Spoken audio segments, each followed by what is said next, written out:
Many raised beds sold are 12 inches tall. The problem with that is that puts the height of the garden soil at about shin level. The University of Minnesota Extension recommends raised beds for both older and mobility limited gardeners, but that recommendation is for beds that are tall enough to actually change your position, and that number is not 12 inches. Today, I'm talking about the height for that bed and the width that it should also be. I will also talk about the materials for a Zone 4 garden and what you should do if you already have low beds and you're not willing to start from scratch. Hi, I'm Carol from Almost 2 Acres. Let's talk about raised beds for older and mobility limited gardeners.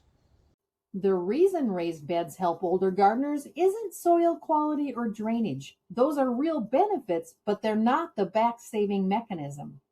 The back-saving mechanism is working height. When you bend forward from the waist repeatedly, which is what almost every ground-level garden task requires, you're loading the lumbar spine in a position it was not designed to hold for extended periods. Occupational health research on repetitive bending tasks is consistent. It's not one big bend that causes damage, it's thousands of small ones. A raised bed at the right height eliminates that bend almost entirely. You're working with your back upright, your arms extended in front of you at a comfortable angle.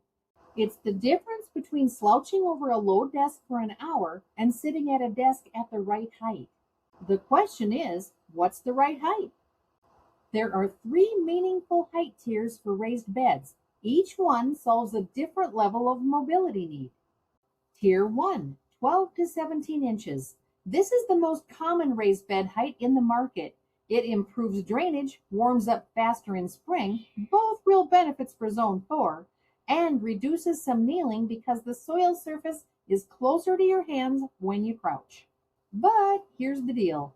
For back strain, this height tier does not solve the problem. You're still bending significantly. If your goal is better drainage and earlier planting, 12 to 17 inches is useful. If your goal is protecting your back and joints, keep reading.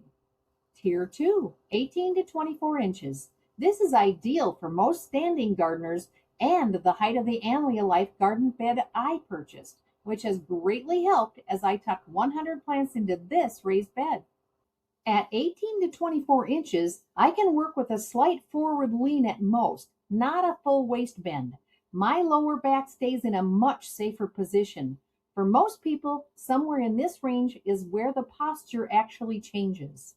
The University of Illinois Extension specifically references this height range for gardeners with limited mobility, and it's what most occupational therapists recommend for adaptive garden design. If you're building one raised bed and you want it to make a real difference for your back, build it at 24 inches. That's my recommendation for most people and will be the height for the future garden beds I build or purchase. Tier 3, 28 to 36 inches. This is seated gardening height, designed for wheelchair access or for gardeners who want to sit on a stool or garden seat while they work. At 30 inches, a standard garden stool or rolling scooter seat puts you at exactly the right working height. This is also a height where the bed edge itself can double as a resting surface between tasks, which matters a lot during a long gardening session. Here's the trade-off. Taller beds require more soil volume to fill, and the structure needs to be sturdier to handle that weight. We'll talk about materials in a few minutes. One more thing on height. Whatever tier you choose, make sure the bed edge is a comfortable surface to lean against. A rough, unfinished edge on a bed you're bracing against 20 times per session is a small irritation that adds up fast. Sand it, cap it, make it comfortable. Surprisingly, most raised bed problems, muscle strain, overreaching, awkward body positions, aren't caused by the height being wrong. They're caused by the width being wrong. The rule is simple. If you can only access the bed from one side because it's against a fence, a wall, or a structure, the bed should be no wider than 24 inches. That's the comfortable reach distance for most adults without bending at the waist. If you can access the bed from both sides, you can go up to 36 to 48 inches wide, no more. I've seen garden beds 4 to 5 feet wide, accessible from one side. To reach the center, you're either leaning over the edge, which puts your full upper body weight on the bed wall, or you're stepping into the bed and compacting the soil, which defeats much of the raised bed benefit. The length of your bed is flexible. Go as long as your space allows. Width is the one to get right. Zone 4 and other cold zones put specific demands on raised bed materials that don't apply in milder climates. We're talking about soil that freezes and thaws repeatedly through winter and early spring, significant temperature swings, and years of wet-dry cycles. Materials that work fine in Georgia may not make it 5 years up here. Let's go through the main options. Wood.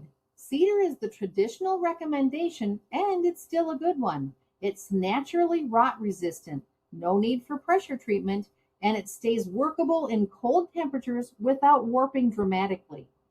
Untreated pine will rot faster. Figure 3 to 5 years before you're rebuilding.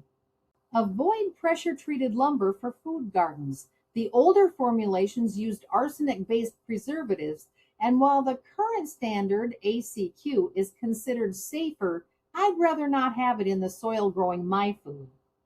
For us seniors specifically, wood has one big advantage. We can build to exactly the height and width we want, adding a flat board cap to sit on, and we're not limited to kit dimensions. Galvanized metal. The metal raised beds, Vigo, Anlia Life, and others, have become very popular, and for good reason in some cases. They're durable, they don't rot, and they come in taller heights right out of the box. A couple of Zone 4 notes. Metal beds heat up faster in spring, which is a nice advantage for our short season. They also get hot in July and August, which can stress shallow-rooted plants along the edges. And in a Minnesota winter, the metal can expand and contract enough to loosen hardware over time. Check and retighten fasteners each spring. For seniors, the tall metal kits are a real asset because the height options are better than most wood kits. You can get 17, 24, and 30-inch configurations without custom building. Fabric beds. These are great for Zone 4. We have short seasons and you can fill them and start planting almost immediately. But they don't solve the height problem. Most are low to the ground and they're not a long-term back-saving solution. I'd recommend them for production gardening on a budget, not as your primary ergonomic bed. Concrete block. Durable, cheap, and you can build any height. The downside is the time investment in setup and the weight of moving the blocks. Once built, they don't move. For a permanent bed in a fixed location, they're excellent. For a first-time setup where you're still figuring out your layout, I'd start with wood. I want to spend a few minutes on soil mix because it's where a lot of raised bed gardeners make their first expensive mistake. Garden soil from your yard should not go in raised beds, especially not taller ones. It compacts under its own weight in a confined space, drains poorly, and you lose most of the raised bed benefit within one season. The mix I like for my Zone 4 raised beds are a version of the classic recipe from Square Foot Gardening. 1/3 coarse vermiculite, 1/3 peat moss or coconut coir, and 1/3 quality compost.